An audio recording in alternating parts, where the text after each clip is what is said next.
तुम दादी बनने वाली हो हैं? अरे वाह, ठीक है बेटा, मैं कल ही आती हूँ। जब माँ जी शहर पहुंची तो बेटे बहू ने बहुत अच्छे से स्वागत किया। लीजिए माँ जी चाय। अरे गर्मा गर्म पकोड़े ले आओ माँ के लिए। नीरू रसोई में गई और 2 मिनट में ही पकोड़े ले आई। जी ये लीजिए। बहू जादू से बनाए हैं क्या? अभी तो रसोई में गई थी। यम्मी। माँ जी शीला रसोई में पकोड़े तल रही है, मैं बस लेकर आई। हे भगवान, मेरा धर्म भ्रष्ट कर दिया तूने। अब तो गंगा जल से शुद्धिकरण करना होगा। दूसरे दिन, माँ जी मैंने नाश्ता बना दिया है, ऑफिस जा रही हूँ। पर अभी तो घर का सारा काम पड़ा है।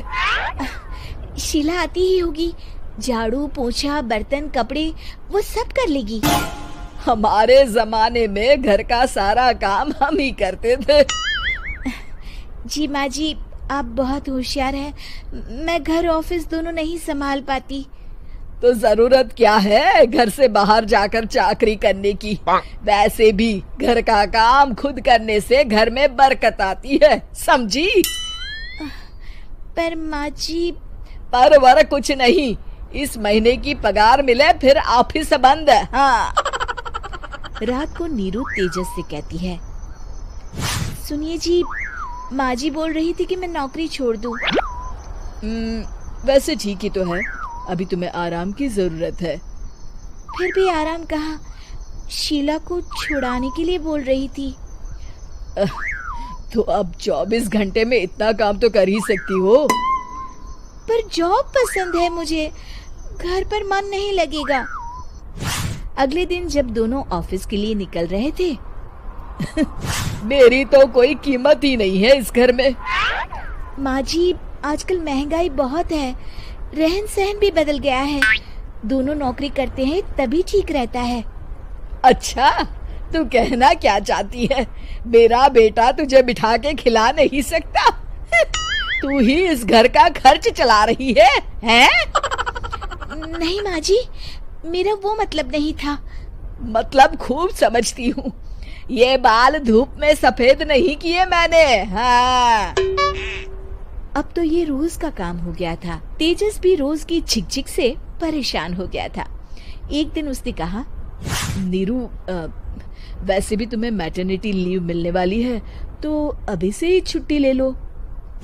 पर क्या, मेरी सैलरी अच्छी खासी है। आखिर नीरू ने रिजाइन कर दिया। जब बच्चा हुआ तो घर में सब बहुत खुश हुए। कुछ दिनों बाद तेजस फाइल देख रहा था। क्या हुआ तेजस, कुछ परेशान लग रहे हो? हाँ, वो हमारी जितनी सेविंग्स थी वो तो हॉस्पिटल में और छठी के फंक्शन में खत्म हो गई है नीरू। और अभी वैसे मंदी चल रही है तो मैं बोल रही थी कल मुन्ना को हेपेटाइटिस का टीका लगवाना है। नीरू क्या पोस्टपोन नहीं कर सकते? नहीं जी, बिल्कुल नहीं। अब तेजस को समझ में आ रहा था कि उससे गलती हुई है। पैसों की कमी का असर घर के माहौल पर भी पड़ रहा था। अगले दिन, बेटा मेरा चश्मा और ये दवाइयाँ ले आना, पर्चा देते हुए माँ जी ने कहा। जी। तेजस, मुन्ना के लिए दूध का डिब्बा और डायपर भी ले आना, और ये किराने के सामान की लिस्ट है, इसे भी लाना है। तेजस गुस्से में लिस्ट मरोड़कर फेंकता है और चिल्लाता है, पैसे क्या पेड़ पर उगते हैं? ये ले आना, वो ले आना। अरे पर ये जरूरत का सामान ही है। वो गुस्से में बिना कुछ कहे ऑफिस चला गया। अरे लंच तो ले जाइए। नीरू दौड़कर डिब्बा पकड़ाती है। एक दिन खाना खाने के बाद, नीरू, अब तो मुन्ना कुछ बड़ा हो गया, तो अब तुम वापस ज्वाइन कर लो ना जॉब। पर इस रिसेशन में जॉब मिलना बहुत मुश्किल है। ट्राई तो करो। फिर मुन्ना? माँ जी है ना, और एक फुल टाइम मेड भी लगा लेंगे। पर माँ जी, उन्हें तो पसंद नहीं। तभी माँ जी वहाँ आ जाती है और प्यार से नीरू के सर पर हाथ फेर